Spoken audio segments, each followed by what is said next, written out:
Hello and welcome to Painting with Freehand Lines. Today's painting is the Royal Crescent in Bath. Quite a striking long facade, but in this composition is broken up by lots of foliage. For the watercolours, we'll be using yellow ochre and burnt sienna with burnt umber to give depth and darkness.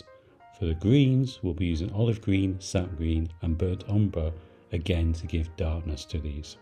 So on the left we have the main colours of the stonework, and on the right we'll be using some special colours, some red, yellow and blue, and those will be mainly for the flowers and the blue for the sky. And now we start to paint. I tend to start with the blue, the sky. All my paintings I will start with the lightest colour and move towards darker colours. With the sky, I go around the edge of the building and then into the trees. As a darker colour will go on top of the trees, it kind of doesn't matter. The kind of trees, the watercolour will just disappear within that. Always going from light to dark. Once that's complete, I move to the building, leaving a gap so there's no seepage of paint into the other, so leaving the roof as a gap. For the building, I'm going to use yellow ochre and a little touch of burnt umber, and then quite watered down just to give that really lovely stone colour.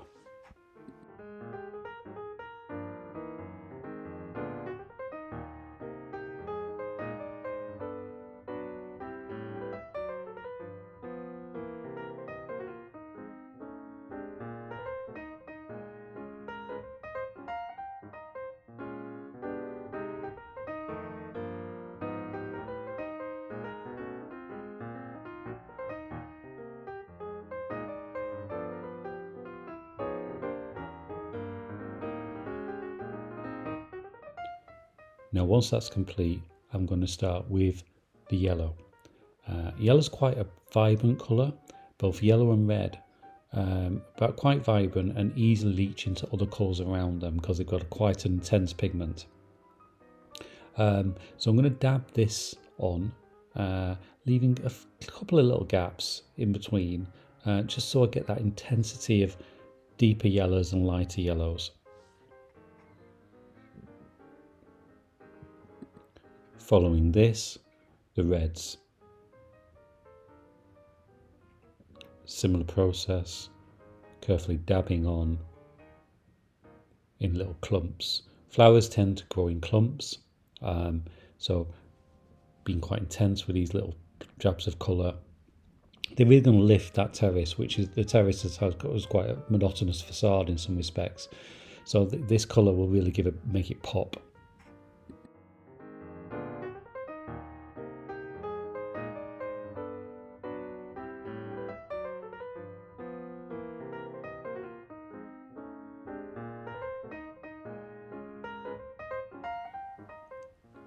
With that complete, it's time to turn our attention to the foliage, getting some of that olive green, pretty much pure olive green, and dabbing on. Here I'm using a flat brush of relative thickness. I mean, you can use quite big brushes with watercolour.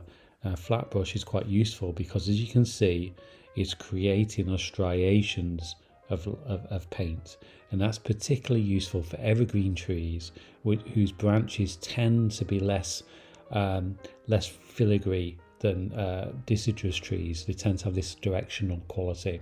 So the flat brush is really good at getting that intensity of paint in. As you can see, I use tubes, and the tubes allow me to get a real intensity of paint when I need it. And to water it out around the edges to make it fade. Now I'm beginning to get a bit more olive green in there and dabbing maybe a bit of sap green in there so it gets a tad darker. The olive green is quite yellow, sap green is kind of a standard green, and burnt umber as a dark brown. If you add it to either of them, it will take it much darker. So what I'll tend to do is start with the light greens, get a wash of light greens on so they're all in there, and later on I'll put some more darker, maybe more sap green, and after that some more sap or olive green with burnt umber, so it's darker still, and that will build up layers. Now here we've got sap green mixed with yellow ochre, but it's mainly sap green, and this is really good for the lawn. And now I'm working this through and around the clumps of flowers. As you can see, the flowers have dried somewhat, and as drying, you start to see how much lighter watercolor is when it's dried. Now that works with some colours more than others. For example, the yellows toned down quite a lot, but the reds are still quite intense. And I'm being very careful of the reds because some of the reds are probably still wet, and I don't really want them leaching too much into the watercolour, although sometimes a little bit of that can be quite cool.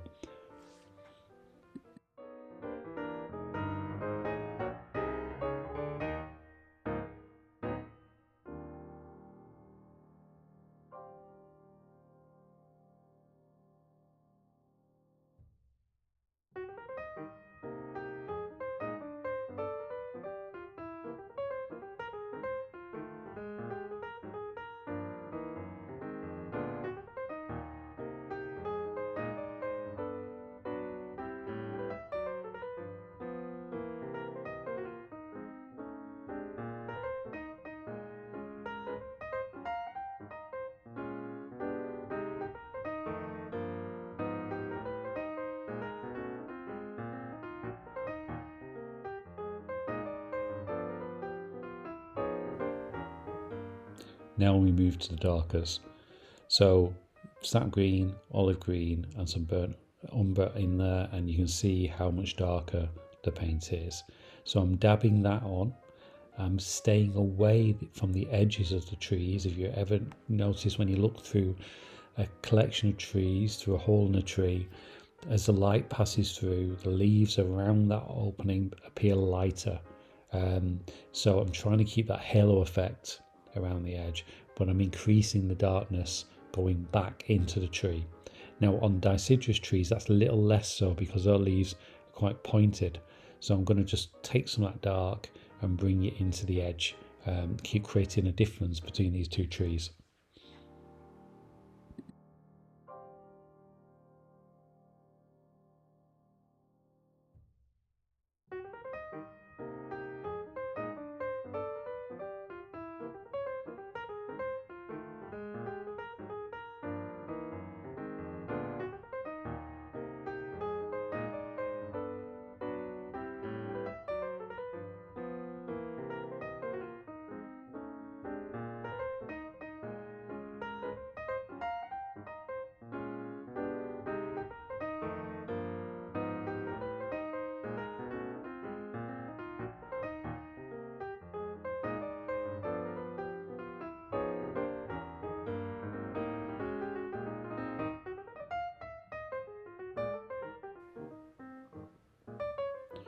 Now we're using the fan brush, and the fan brush is an amazing tool for grass and foliage.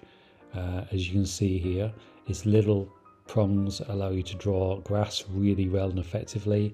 I'm using the same dark I just used on the tree, and I'm beginning to brush that into the grass and the shrubs at the bottom, and in between the little white gaps that I left within the red flowers.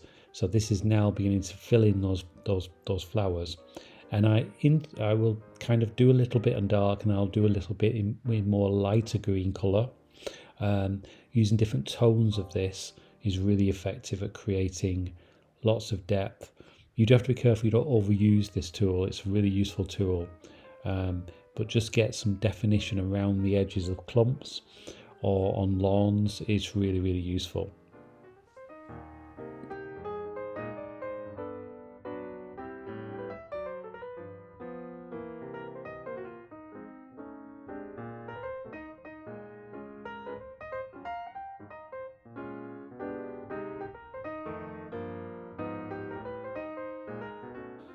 Once I'm happy with that, I think I'll now look at those little gaps of white that I've left over on the flowers, and I'll start to add some more intense colours there, particularly on the yellow, because you notice the yellow has dried quite a bit down, and I think we could get some more colour in there.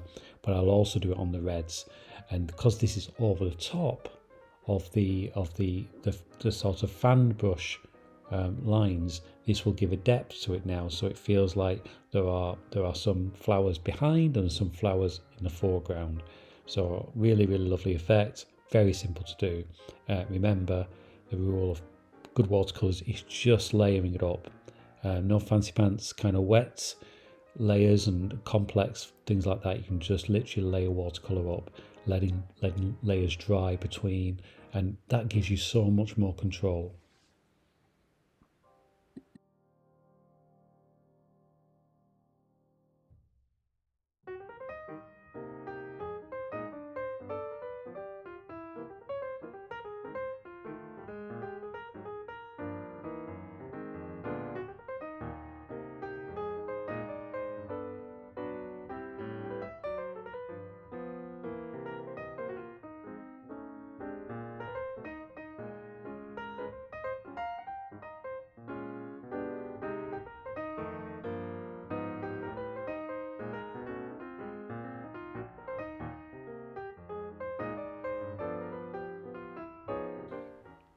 A light wash of burnt sienna on the tree trunk, just to give it a background. Tree trunks are actually quite light in colour, but can be dark in the middle bit where they're away from the light. So adding a lot more brown in there now. You can see the colour is actually quite similar to the terrace behind, but we going to leave that for a bit and then come back and add some more darkness to it later on.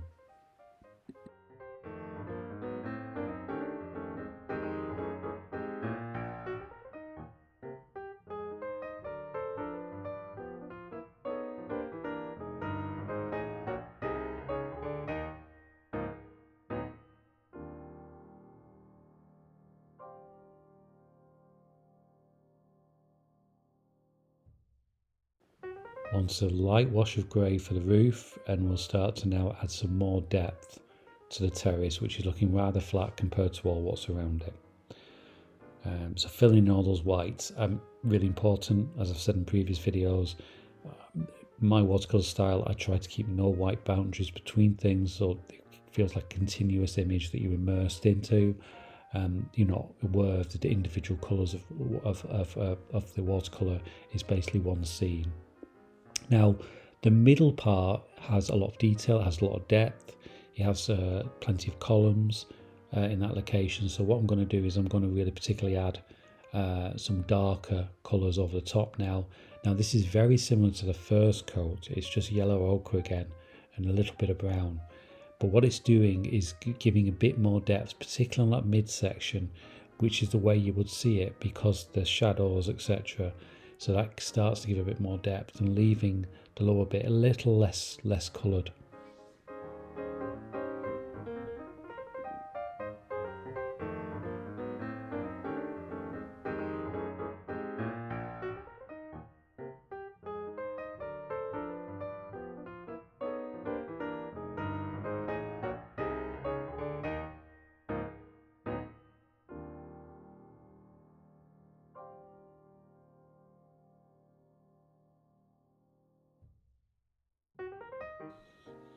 And starting on the windows.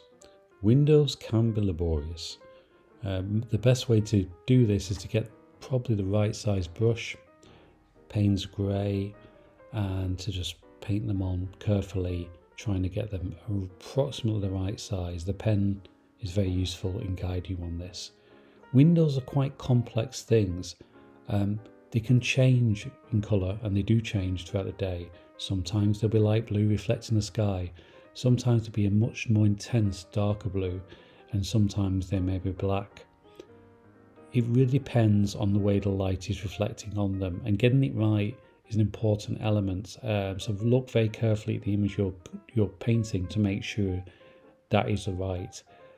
On this image, the windows are dark, and I think that helps because it gives a regularity to the building, a strength, which contrasts against the informality of the nature around it.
a few more details, and once the main part of the building and the painting is complete, we can move to shadows. Always an exciting time because you're kind of getting there now. The shadows will add the last bit of depth that'll really start to make it sing. So starting with some shadows on the foliage and darker bits really at the bottom to give them a bit more gravity, ground them to the base, and around the base of the flowers. We'll then move to the building. The building is in the distance, it's in the light. It's not, the foliage is more towards you, it's darker. So we want to keep it a little bit light, but we want to get that contrast of shadows. So picking up on the cornice lines, which are always darker, the shadows on the chimney pots, moving along the actual other elements of string courses, which are the horizontal elements, and then some detail work around where the columns are. The columns much deeper there. And because we've done those dark windows, and those dark windows vary in tones of grey, when we put the dark shadow over the top to define the column, what you'll notice is you'll get a double layer of darkness over the window, which is what you get in real life, almost like a reflection. So that's quite a nice technique and nice appearance when it's complete, and it really starts to give a depth.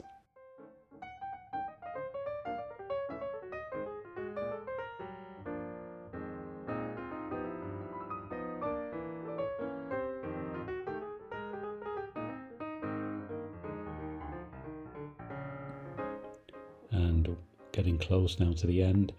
Once that's complete, we'll just pick up any little details we may have missed around the edges, on the grass, around the bushes or the trees, just picking up any left bits of white space to make sure we've got that. The shadows from the deep depth of the door reveals. A lot of this can just be done with Payne's Grey, just picking up anything that you feel needs to be done to give that, complete the painting, and we're almost there.